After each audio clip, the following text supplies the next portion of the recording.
Hi everyone and welcome to the kitchen. The reason I'm in the kitchen is because we had a flood and I've got the men downstairs fixing up the studio, so I've had to reposition myself to the kitchen, but it's a lovely place because everything that happens in this house and at Asta's place always begins at the kitchen.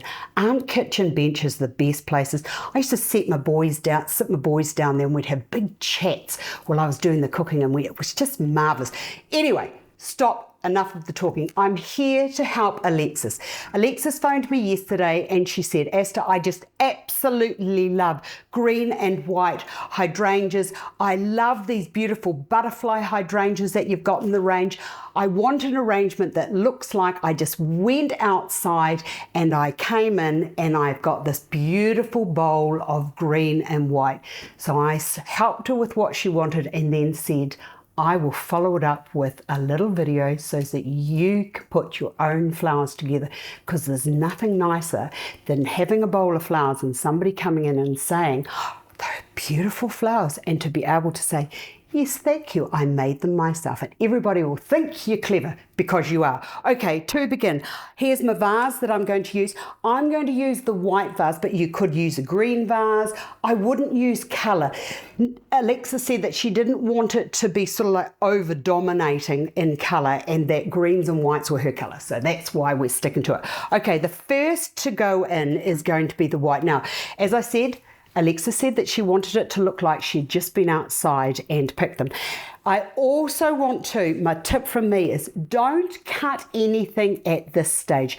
Just bend them up and put them into the vase, and then when you've got your heights and your dimensions correct, then you can go back and you can cut them. So all I'm going to do is just bend that up back on itself, and I'm going to put that into there. Oops.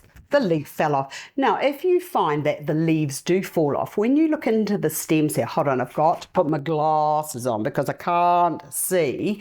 If something falls off like that just did, because I've been a little bit rough, it's just a matter of going along the stem, and into the stem you'll see a little indentation, and it's just a matter of poking that back down into that little slot where it came off. So I'm just going to put that there, and I'm going to, that can just go into there. In fact, I'm going to put that down and into there. Okay, as if picked. Now I've got two greens, so I'm going to do the same, but I'm going to bend these up just a little bit shorter. That can go into there, and because I've got that there, I'm going to do the same over here. And the great thing about hydrangeas when you're picking them is, hold on, let me just get rid of that. Sometimes they have long stems and sometimes they have short stems. So if nature has shorts and longs, then you're allowed to have shorts and longs as well, because nature is very good at creating little signposts, and you just look at what nature did and then you just copy it. Right, so far so good. The next that Alexis liked was these butterfly hydrangeas. I saw these growing in Japan when I was there a couple of years ago, and I just want you to know that they are absolutely the most beautiful flowers. So I'm just going to, now I'm not going to have them high. I just want an extra texture. You could go high if you wanted to, but we don't want anything too high. We've got a rounded sort of a design coming up here, so we might as well just keep the whole thing rounded. And then to see these different textures in the container is going to be quite a lovely thing to see. So I'm going to put that over and down to there.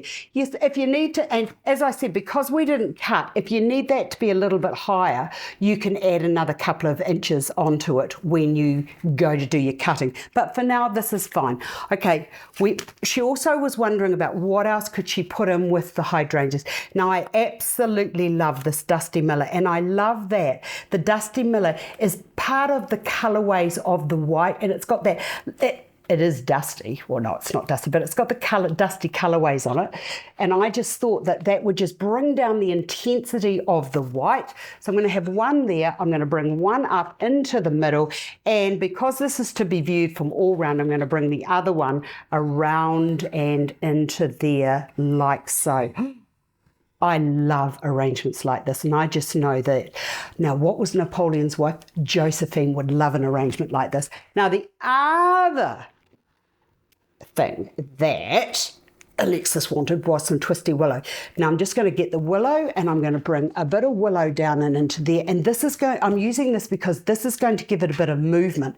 And also when you look into the hydrangeas, there's sort of like a pinky sort of maroony little blush on it. And that colour actually transitions through to the twisted willow. And we're nearly finished. And how easy was that?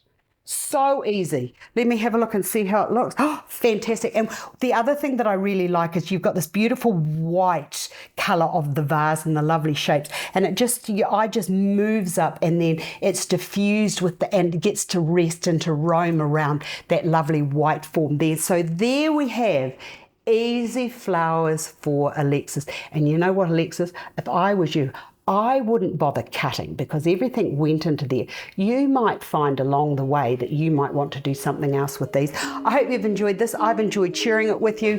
And you know what? I was going to put a couple of pieces of green in, but because of the double hydrangeas, they've actually got enough greenery in them, so it doesn't need any more. Hope you've enjoyed this. I've enjoyed sharing and I look forward to seeing you again another day. Bye for now.